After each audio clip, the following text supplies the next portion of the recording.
I want to do a little exercise today to help you better understand the different ways that we can play a chord as simple as C major. Because although when we first learn the chord C major, it's usually in the form of a C major triad like this, there are so many more different ways to play this chord that can give it an entirely different life, that can give it an entirely different feel, and you can use it in entirely different ways. So the first and perhaps the easiest way that we can change the sound of a C major chord is to use the C major triad's inversions. Now here's what that means.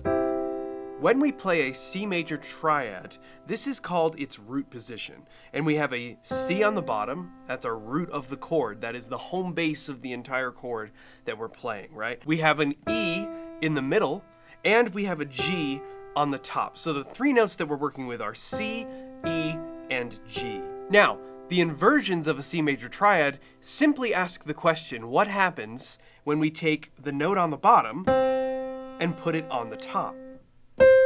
Well, that's an inversion of this chord. You can think inversion like flipping over, right? We're taking that bottom note and flipping it to the top. And this is what we call first inversion C major, right? Now we can do that again, right? Because we haven't used all of the possible positions of the notes in this chord. We could take the E and flip that on top and we get this chord. Now that is second inversion C major. Now what happens if we keep this process going? Let's take our G and put it on the top. Well, now we've just simply gone back to playing a root position C major triad, only we're doing it an octave up. So that's why for three-note chords that only contain three notes, right? We only have a root position, then we have a first inversion, and then we have a second inversion, because the inversion after that simply puts us back to root position, okay? So that's the first way, and that may be a way that you've done before. Maybe that's something you've already worked out on the piano, and you maybe worked on it in different keys, E major, right, or B flat major. Every major triad has its set of inversions that you can use, and this is one way that we can create a different sound out of something as simple as a major chord, and it's very, very useful. And it's often useful in times when maybe there's a melody that we want to play, but we want to play it on the top of a chord, right? So an inversion could be useful in that sense. But that's not the only way that we can create totally different sounds than just our regular major triad using the notes of this chord. Let's look at a few other options. Perhaps one of the interesting things to think about when we're talking about chords is the reminder that a chord is simply multiple notes together, usually at least two, usually three or more. But the important distinction there is that we do not say that those notes have to be really close together. And this is where we're going to start to draw some really interesting options when it comes to playing something as simple as a major chord. There is absolutely no reason that I can't take the three notes of C major, C, E, and G, and put them absolutely anywhere on the piano. I could put one there, I could put one there, and I could put one there. And guess what? That is exactly the same chord. It's laid out completely differently, but those are the notes of C major. And if we're feeling that that is the home base of whatever the chord is that we're playing, well, then it's a C chord, and we have our major third, and there's our fifth. It's like it doesn't matter how we lay those notes out. As long as we have the notes of C major, it doesn't matter where they are, it's still a C major chord. This is the principle that we are going to utilize to help us open up endless options when it comes to how we want to play a major chord. Let's start with a very common one that is particularly useful because of the way that it utilizes lower notes. We'll talk more about that in a second, but let's talk about what the layout of this version of C major looks like. Here's what I want to do. Let's basically take a regular C major triad, and I'm going to take out that E, and I'm going to move the E up an octave, and we get this. This is a beautiful version of C major. It's not a triad anymore because we've now exploded the view of this chord, but it's exactly the same notes. This is a C major chord. Now, if your hands can reach it, you can play this with one hand, right? Now, why is this a particularly useful version of C major? Because listen to what happens when we drop it even lower. Oh, tell me that's not just a beautiful sound. It's rich, It's full. Listen to that ring.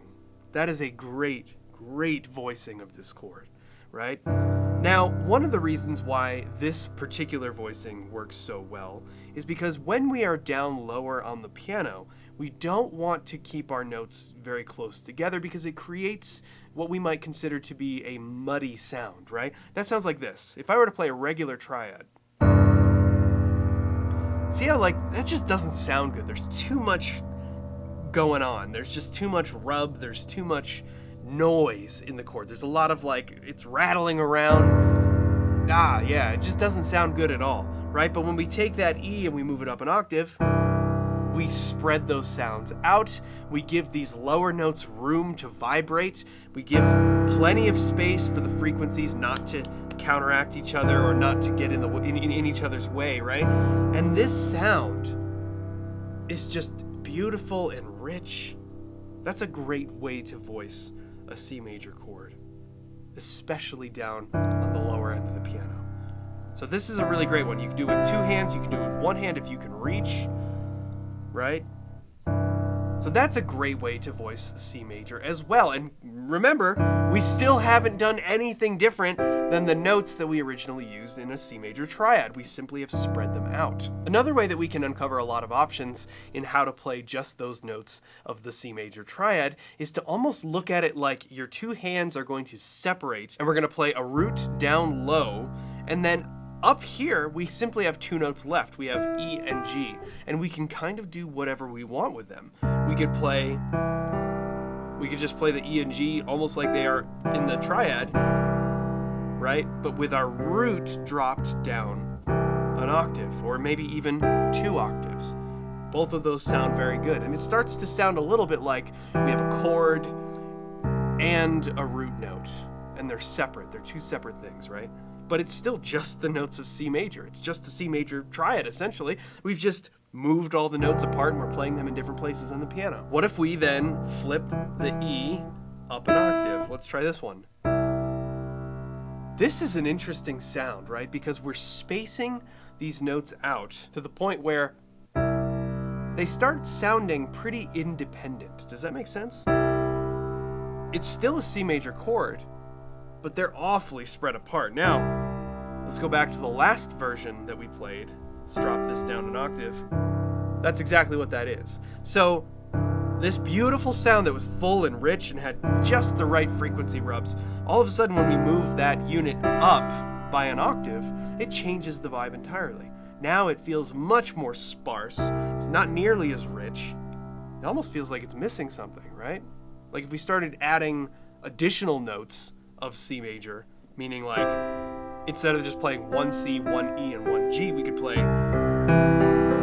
as many of each as we want. Now we can start to fill that out by playing, oh wait, look at this. What is this? Now we have root, first inversion, a second inversion, C major triad, simply playing a C a couple octaves down.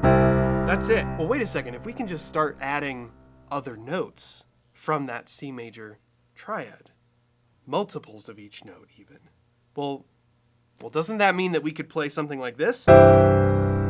Yes, it does. Absolutely. And this is the secret to filling out something as simple as a C major triad into something big that sounds like more of a full orchestra, right? Because there is no limit to how many of each note we can play. The only limiting factor is the number of fingers on your hand. And the knowledge that the lower we go on the piano, typically the further apart we want our notes to be. So up here, for example, that's all fine. We don't have to separate those at all because the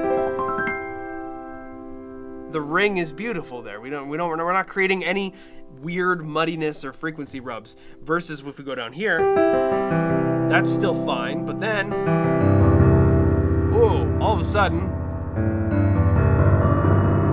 it loses all its definition. It just doesn't really sound like much of anything. So if you think the lower we are, the further apart, let's play a C, and then just go right up, then maybe a fifth, C.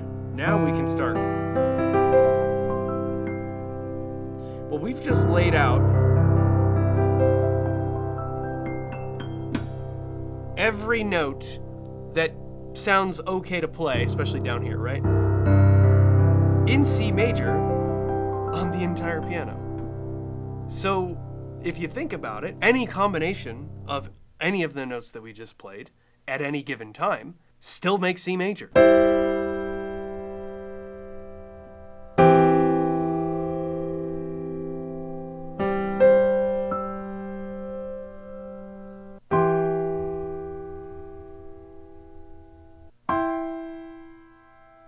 Now, of course, the question remains, how many of these can you do with one hand? Are there going to be many instances where you're going to be using both hands to play these interesting stretches that kind of don't really sound like they have much context for much of anything else? And the answer is probably not. This is mostly just an experiment or a practice in understanding how chords are constructed.